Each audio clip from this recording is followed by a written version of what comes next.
এই কমিটি একটি ব্যতিক্রমী কমিটি। আজকের সমাবেশও ব্যতিক্রমী সমাবেশ। ক্রীড়াঙ্গন একটি অন্য ধরনের অঙ্গন। এখানে রাজনীতির থেকে অনেক দূরে এই অঙ্গন।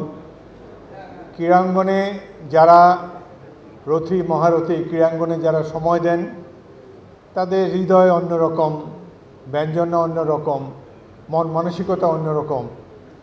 রাজনীতিকদের সাথে ক্রীড়াবিদদের মন মানসিকতা অনেক তফাৎ রয়েছে।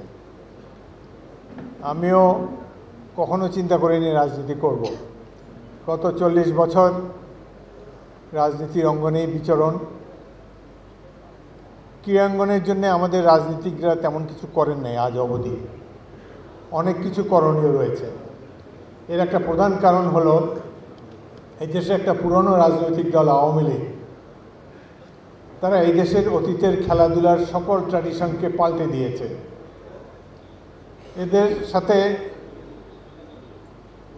ক্রীড়াসুলভ মনোবৃত্তি এদের মধ্যে একেবারেই দেখা যায় না। এরা অনেক ক্রীড়াবিদকেও অনেক বিপদে ফেলেছে।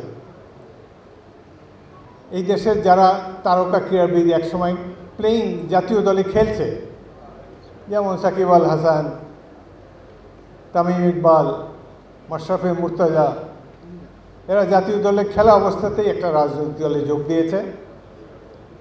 কেউ কেউ এমপি হয়েছে। তামিম যোগ দেয় নেই, বাট এদেরকে অনেকভাবে উদ্বুদ্ধ করার চেষ্টা করা হয়েছে। সাকিব আল হাসান আমার বাসায় এসেছিল একদিন। সামরিক বাহিনীর এক কর্মকর্তা আমার পরিচিত, আমার বাসায় নিয়ে এসেছিল। তার সাথে আমার পরিচয় ছিল না, এমনি খেলা দেখেছি টেলিভিশনে। বললো যে আপনার সাথে একটু দেখা করবে, আপনার অ্যাডভাইস নিতে চায়, আপনি অনেকদিন পলিটিক্সে আছেন। আমি তো বিরোধী দল করি, সে তো নিশ্চয়ই বিরোধী দলে যোগদানের জন্য আসবে না। বললে না, আসবে। ঠিক আছে, আমার বাসায় আসলো। তাকে অনেক কথাবার্তা বললাম। এক ফাঁকে তাকে একটা উপদেশ দিয়েছি যেটি সে গ্রহণ না করে বিপদে পড়েছে। তাকে আমি বলেছি, যা করো না করো আওয়ামী লীগ কোনোদিন করবে না। তো সে এটা শুনে একটু বিমর্ষ হলো।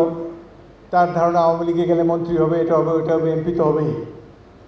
তা আমি তাকে বললাম, দেখো আমিও তোমার মতোই খেলোয়াড় ছিলাম, আমাদেরও পরিচিতি ছিল। একসময় পাকিস্তান জাতীয় দলে আমি একাই বাঙালি ছিলাম।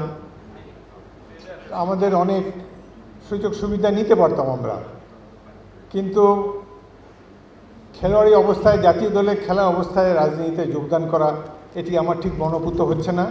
তোমার অনেক নাম হয়েছে, তুমি বেশ কয়েক বছর ধরে বেস্ট অলরাউন্ডার হিসাবে তোমাকে দেখছি। তুমি 1 নম্বর রাজনীতিতে এখন যেও না, আর গেলে এই দলটি আর বেশি দিন তার আয়ু নাই। সে চুপচাপ করে তারপর খানিকক্ষণ পরে চলে গেল।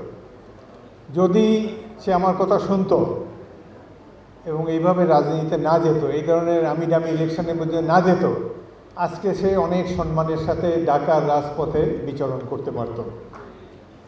এখন তো তার বাড়ি আসাই মুশকিল হবে।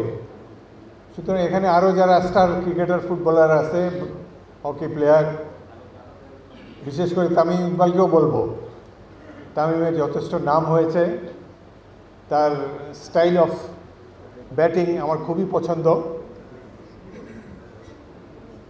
এবং এই ধরনের অ্যাগ্রেসিভ প্লেয়ার এখন তো আর দেখা যায় না। সুতরাং তাকে বাংলাদেশ ক্রিকেট বোর্ড হ্যান্ডেল করতে পারেনি, যার জন্য মানসিকভাবে সে খেলার আগে বিলম্বিত ছিল। সময়ের আগেই হয়তো কোনো ফরম্যাট থেকে রিটায়ার করেছে।